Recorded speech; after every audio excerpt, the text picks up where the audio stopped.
Hello, Malik Carrington here, Family Budget Fisherman. Thank you for tuning in to another special episode. Uh, this is the moment that I'm sure many of you have been waiting for. I want to thank you all for so many comments on what I should do with this beautiful rod, the Destroyer Evoluzion White Python that I won from the Hookup Tackle in their Christmas giveaway. Let's get started.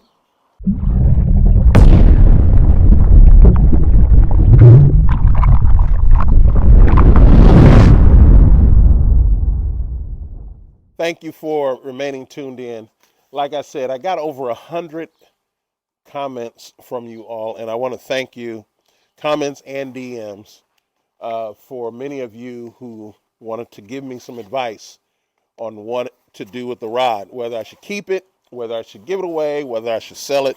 And by the way, shout out to those of you who gave cash offers for this rod. I am amazed at, number one, what you were willing to pay for the rod, and I am amazed knowing how much of a collector's item this rod actually is.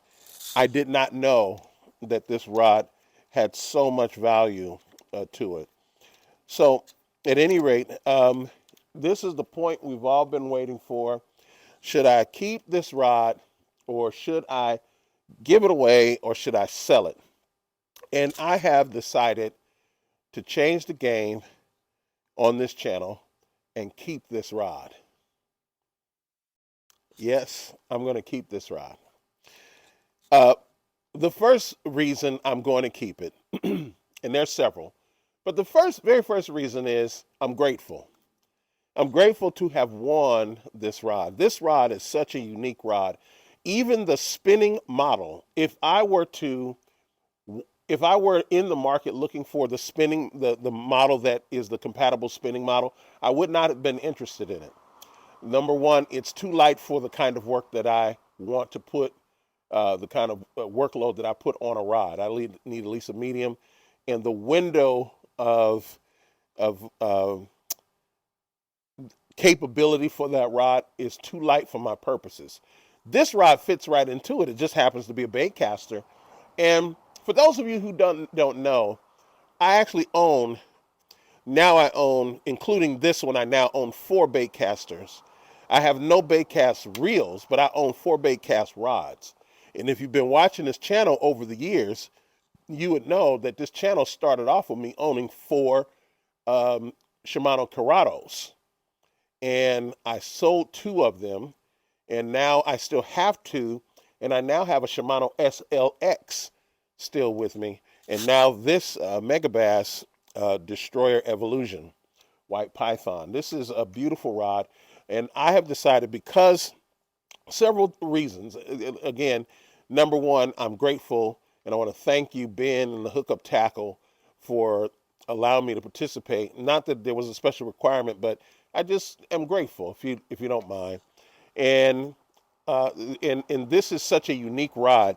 This rod is made of titanium and carbon at the same time. I don't know how typical that is for rods. As a matter of fact, I know it's not as typical. That combination of titanium and carbon makes this rod even more sophisticated than a rod I was saving for, and that is the G Loomis Conquest. This rod is certainly more superior than the NRX, and it is definitely, challengeably better than the Conquest, just in terms of the rod build. Now, these are titanium guides on here, so I think maybe a little bit of they came up short on the guys. I probably would have gone with Torzite, but I understand why they did titanium. And titanium is a high-end guide. I mean, if you know rods, you know titanium's a high-end guide. But Torzite, I think, would have been just a little extra touch for this rod. As you know how beautiful this rod is, that it is a combination of titanium and carbon all the way up. This is the 7'6" model. The rating on this rod is 3/8 ounce to 4 ounces. And I actually have a number of baits in there that are above 1.5 ounces that I plan to throw. I will be throwing frogs on this rod. I will be throwing some 1 ounce punching. I'll be doing some 1+ ounce punching with this rod. And I know some of you are going, oh my God, this is a collector's item. Why would you even do that? That's because it's a fishing rod. And the value that I give to it is its utility value more than its luster. I buy fishing equipment to both to use and to give away. Now, this doesn't take away from other high-end rods that I'm going to be, and I'm going to give away a few high-end rods this year in 2023, along with a lot of other equipment. So just stay tuned for that. But I'm going to go ahead on and keep this. I do know how to use a bait cast rod.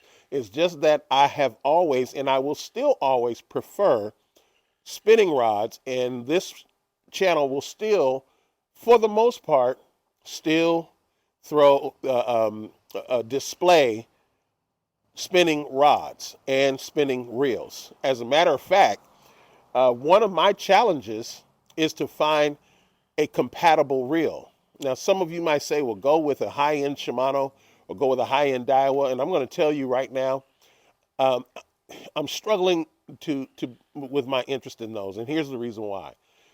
With all of the technological advances that the high-end Daiwas and the high-end Shimanos bring, one of the things that they don't bring is drag. I mean, go look right now at your best Daiwa baitcast reels, and you will see that it is their drag on there are 11 pounds. Well, I got some cheap reels, spinning reels, that have better drag than that. My $250 and my $200, like my Tatulas and my Vanfords, their drag on those reels, those spinning reels, are 20 and 24 pounds. I want a reel that has some drag. Lew's has some good reels with drag. I mean, that can, you want to talk about some torque. It'll give you some torque. But 11-pound drag is not enough for me. 12-pound drag is not enough for me. I'm going to put some real line on here. Another thing is for the weight. When you do move up in bait casters for some strange reason, let's say you get up to the 300 series, you're putting a lot of weight on these rods. 10 ounces? 10 ounces? And I'm going to pay you $200-300 for that rod? For that reel? No, I'm not paying that kind of money for 10 ounces. And give me 6.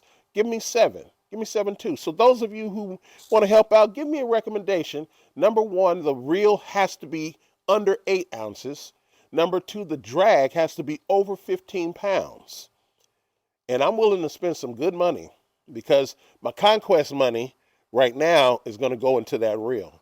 So I'm willing to spend some good money for a compatible reel for this. And yes, I'm willing to go with Lew's. I don't know about Abu Garcia as yet, but definitely Lew's. You got some Lew's out there. 13 Fishing, I'm willing to go with 13 Fishing. And I'm just naming some. If you know of some beyond that, then let me know. But I'm wanting to let you know now, this rod, if you're going to go to 4 ounces on a bait, you definitely need to have a drag that is a lot higher than 11, 12, 9.9 ounces. I know Daiwa's got this beautiful T-wing operation going on its newest and highest end reels, but it's not worth it if the drag is going to strip on me whenever I get a good 8, 9, 10 pound fish in. So, and I'm not with this right here. This right here is going to get some fish in. So, I want to let you know, yes, I'm going to keep this rod. It's going to be in my arsenal, and when I do my 2023 arsenal, you will see it in that arsenal along with the other rods. I don't know what kind of fishing line I'm going to use yet, but I may not do a whole lot of braid. One of the things that I'm learning with my higher end rods, that I am moving away from braid so much on the higher end. My mid levels, yes, but on my higher ends, I think I'm going to ease up on the braid a little bit.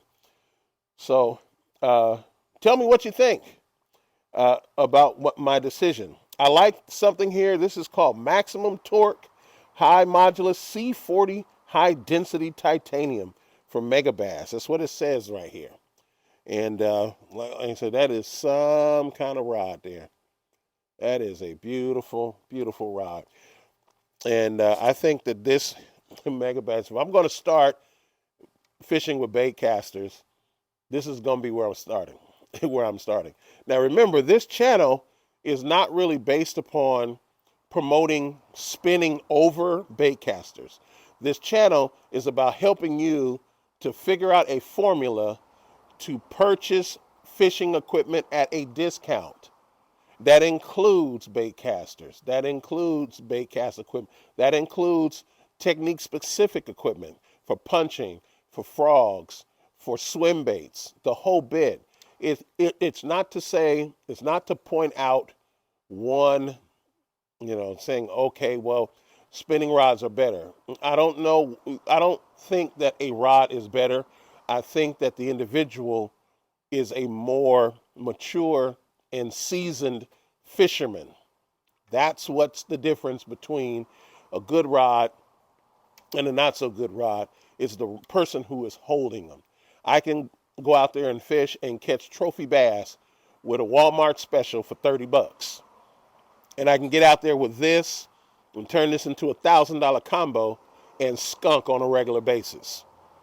My goal is to make sure that you get the best equipment that you can afford in your family's budget without going over. So please, under any circumstances, do not get out there and overspend your family's budget trying to buy all of this equipment. But under every single circumstance, both ethically and legally, get out there and break your personal best. I'll see you in the next video. Have a great one. Take care.